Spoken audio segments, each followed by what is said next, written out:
Қайырлы күн, менің құрметті көрермендерім, менің арнама қош келдіңіздер. Осы видеоны соңына дейін көріп, міндетті түрде каналға тіркеліп алыңыз және қоңырауша батырмасын басып қойыңыз. Сол кезде менің видеоларымды алғашқылардың бірі болып көріп отыратын боласыз. Бүгін сіздермен осындай өте керемет, ауызда ерейтін дәмі ерекше, тәбет ашатын, әсіресе қонақ күткен кезде салқын ассортимен бірге ұсынуға керемет тағамның рецептімен бөліскім келіп тұр. Қонақтарыңызға міндетті түрде ұнап, тек осыны әңгімелеп отыратын болады. Сондықтан менімен бірге міндетті түрде жасап көріңіз. Үйге де кешкі асқа дайындасаңыз болады, өте керемет болып шығады. Осылай тауық етін алып, төртбұрыштілеп турап аламыз. Қатты жіңішке немесе қатты кішкентай болып кетпесін, соны қадағалаңыз. Осындай бөліктерге бөліп аламыз. Енді тұздығына кірісетін боламыз. Бізге алдымен тұз, одан кейін қызыл бұрыш, паприка және сарымсақты турап қосамыз. Оның үстінен соя тұздығын құйып, жақсылап тұрып араластырып алатын боламыз.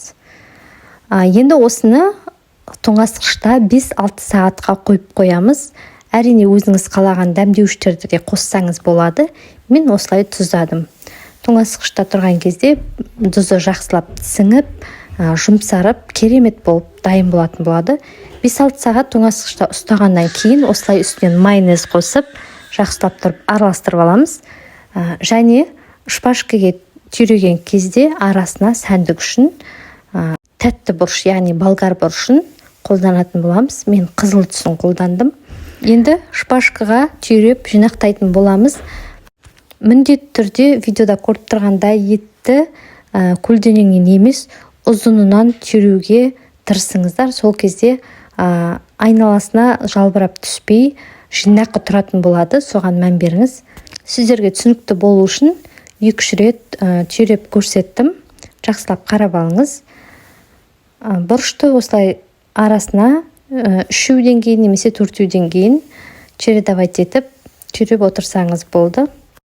Жаңада айтып кеттім, қонақ кезінде холодный закуска болады ғой бізде, балықпен, әртүрлі мясной рулеттеріміз болады. Соның қасына қойсаңыз, дастарханыңызды керемет ашып, өте керемет дәмді болып, тәбет ашып, қонақтарыңызға қатты ұнайтын болады.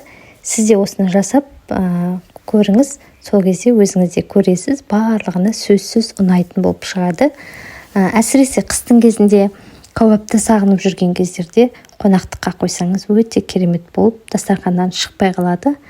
Міндетті түрде байқап көріңіз.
Барлығын түйреп шыққанда өте керемет осындай болып шығатын болады.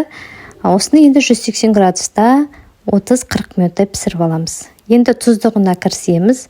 Тұздықтың да рецептімен бөлісе кетемін. Ол үшін томат пастасы, тұз, қант, одан кейін кішкене паприка, қара бұрыш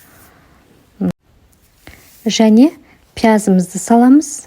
Одан кейін сарымсағымызды саламыз және зелен аскөк қосатын боламыз. Менде укроп болмады, укропты қоссаңыз да өте керемет болып шығады. Үстінен 3 ас қасық сұйық май құямыз және 90 мл-дей кәдімгі таза ауыз суын құятын боламыз. Енді осының барлығын жақсылап тұрып, измекчителмен болсын, блендермен болсын, жақсылап езіп алатын боламыз. Сол кезде соус дайын болады.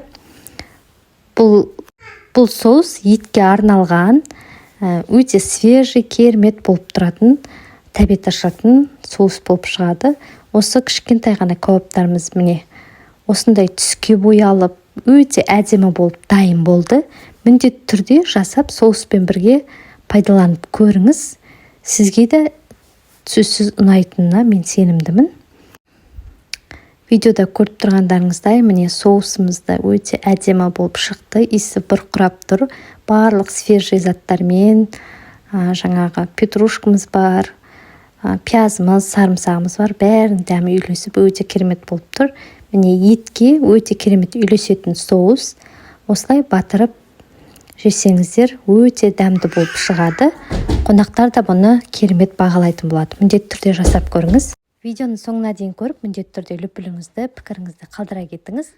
Бүгінгі күндеріңізге сәттілік тілеймін. Сіздермен болған Айсұлу Исатай.